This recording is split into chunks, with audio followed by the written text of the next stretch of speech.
Beginning a campaign of the Lost Mine of Phandelver, Session 0, Gundren and Sildar.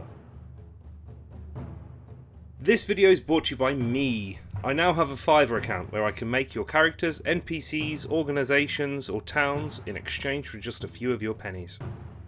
I'm also supporting a friend of mine, Bindwood Gaming, over on Etsy.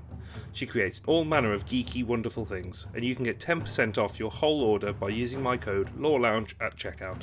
We're also now on Instagram. Find us at the_law_lounge for all updates. The Lost Mine of Phandelver, the starter set for Dungeons & Dragons 5th edition, was released almost 7 years ago, and will probably go down in history for being one of the best put together, free and engaging modules or adventure paths ever made for the game. It was the first 5e game I played, run by my friend Neil in the pre-plague days, who is currently a player in my merged Lost Mine Dragon of Icespire Peak game being played online. According to my players, they're really enjoying what I'm running at the moment, so sharing what I've done so far seems like a good idea. It really should go without saying, but everything in here is just my take, what I did for my own personal DM style. Some will like it, some will hate it, but I hope it helps either way. I highly recommend running a Dragon of Icespire Peak and Lost Mine of Phandelver game together, much as I've presented them in a Traveller's Guide. This is mainly possible because 1. Phandalin is a hub location for both adventure paths, and 2. Because neither adventure has any massive time requirements or constraint, so you can do them all at the same time. So when it came to this instance, I did a few things that I would recommend to anyone, whether it's your first game or your 50th. The introduction to Lost Mine is the best as it actually sets a scene and provides a reason for the players being in Phandalin, which is more than can be said for Icespire Peak. The hook for Lost Mine is good for complete newbies to the game, as it propels both them and DMs right into the action in order to familiarise them with the basic elements of the system. But should we be satisfied with good? I personally prefer to aim for great. The Lost Mine hook reads: in the city of Neverwinter, a dwarf named Gundren Rockseeker asks you to bring a wagon load of provisions to the rough and tumble settlement of Phandalin, a couple of days' travel southeast of the city. Gundren was clearly excited and more than a little secretive about his reasons for the trip, saying only that he and his brothers had found something big and that he'd pay you 10 gold pieces each for escorting his supplies safely to Barthen's Provisions, a trading post in Phandalin. He then set out ahead of you on horse, along with a warrior escort named Sildar Hallwinter, claiming he needed to arrive early to take care of business. You spent the last few days following the high road south from Neverwinter, and you've just recently veered east along the Triboar Trail. You've encountered no trouble so far, but this territory can be dangerous. Bandits and outlaws have been known to lurk along the trail. This is a perfectly normal introduction. Adventure hooks are to the point in published adventures, and rarely allow for a great deal of player agency. But normal does not equal good or satisfying. The hook does several things pretty well. It introduces 2 of the main NPCs to be found in the game, Gundren and Sildar. 2. It points out that Gundren has brothers, so at least 2. 3. It's clearly a tease that by helping Gundren out, they might get more in return. 4. They will be travelling to a trading post in a small town somewhere down the high road, whatever that is. 5. They will be travelling by wagon, so it can be assumed that it will take some time, though it doesn't clarify this beyond the last few days. 6. Phandalin is rough and tumble, and off the beaten track down another road called the Triboar Trail, whatever that is again. 7.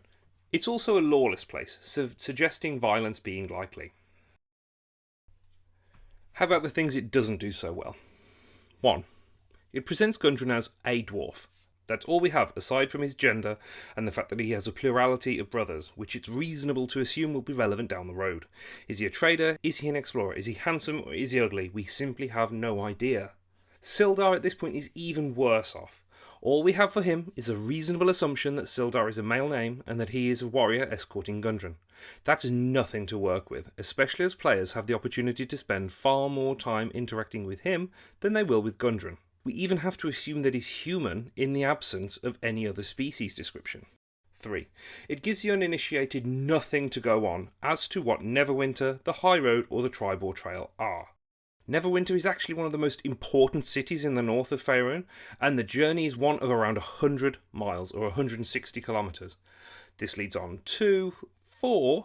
A few days is hilariously vague to the point of irrelevance. They simply were in Neverwinter, then they are on the outskirts of a rural village or town. Hard to say from the description what Phandalin actually is. After the hook, there are a few instructions to the DM suggesting the players introduce their characters and think up how they might know each other, and similar for Gundren. I know we're in the age of don't tell me how to have fun, but for the love of whatever you hold holy or sacred, please do a session 0. All of these issues can be countered with a simple session 0. For those of you who don't know what a session 0 is, it's basically just a pre-game. The first time you get to your players together, instead of throwing them into a dungeon, you outline your expectations and set the scene. Different DM's mileage with session 0s varies, but it's the first time you get your group all together. For me, a session 0 has several goals. 1. Establish your expectations and ground rules. These could be as simple as no murder hobos, or this is homebrew, I'm new to this, so player's handbook character creation only. For me, in my current game, I was far more explicit with requirements. I told players that we would be playing in the Forgotten Realms in the year 1374 DR, because I hate the spell plague that much, that it would be player's handbook only, but additionally no Dragonborn or Tieflings, because as they are, neither were present in the game in that year. I had 2 prospective players not like these restrictions and declined to play in my game, which is fine. 2. Introducing the setting. In this case, Neverwinter is a major city in the north of Faerun, filled with people from every imaginable walk of life. Tell your people about the geography, about the time of year, and maybe even that this part of the world is considered extremely rainy. There is a main road called the High Road, a major trading route heading south along the high and long and winding Sword Coast. Tell them where the game will start. This is usually in a tavern. It's a bit of a meme, but everyone does it for a reason, because it works. 3. Get them to make the characters there together. They can turn up with ideas, but all characters are made in that session together to ensure that you have a stable party with the bases covered, i.e. a tank, primary healy magic, primary hurty magic, and sneaky stabby. Anything else is a bonus. And make sure that they're thinking about their character's backstory and what brought them to this place and time in their lives. 4. Get the characters to figure out how they know one another. They don't all need links to each other, but it really helps if everyone knows, and is on good terms with, at least one other character in the party to bind them all together. 5. Then you can describe the tavern a bit. Establish that they're all together. Gundren walks in, offers them the 10 gold pieces, make sure that they know that this is quite a lot of money to escort the supplies south. Describe Gundren a bit, I'll go into this later, and when they agree to the job, that's it. Done. 6. At the end of the session, get the players to figure out how at least a couple of them know Gundren.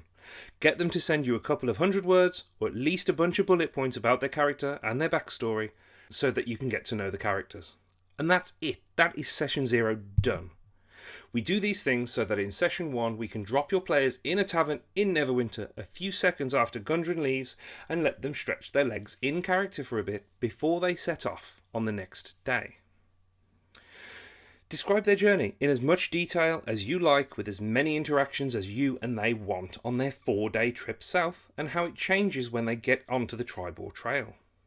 In my case, we spent all of session 1, 3 hours on the journey travelling south, visiting different inns and such, with the characters getting to know one another. We ended at the Dead Horses, the start of Goblin Arrows. It's powerful stuff, man. Let's move on to the first good and bad point of the book Hook, Gundren and Sildar. Good point. It introduces 2 of the main NPCs to be found in the game, Gundren and Sildar. Bad point. It does basically nothing to actually introduce them or tell us anything about their character. As I've said, while Gundren is very important to the story, you're not likely to actually spend a lot of time with him. But who is Gundren Rockseeker? He's not just a dwarf.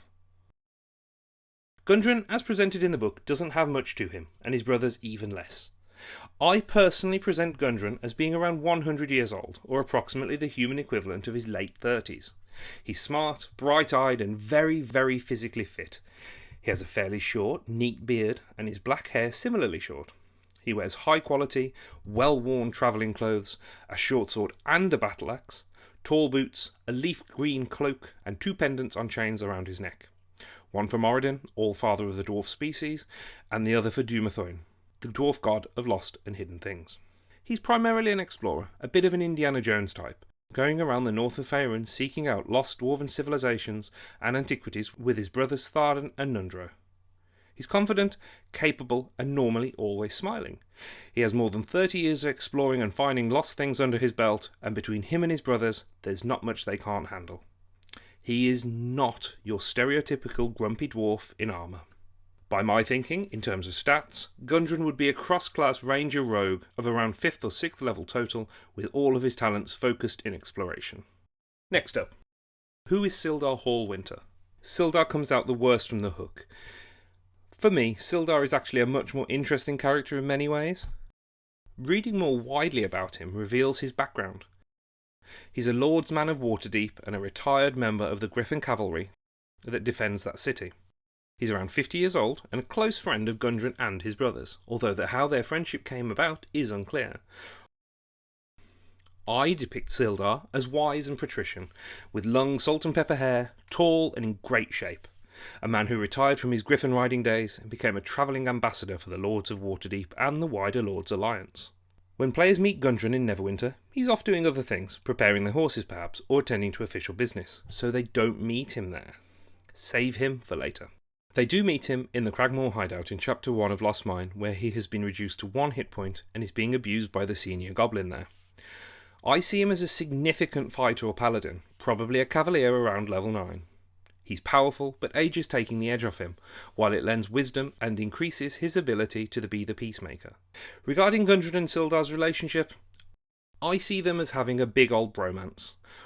My take is that they met about 15 years ago when Sildar was newly retired from active duty with the Griffin Riders and started travelling the realms together for a while.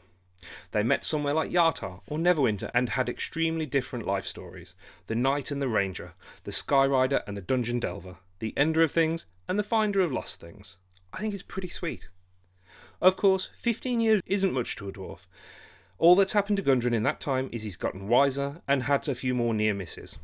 For Sildar, he's gone from a man in his prime to one in late middle age. He might not be able to join Gundren on his next adventure when he needs backup.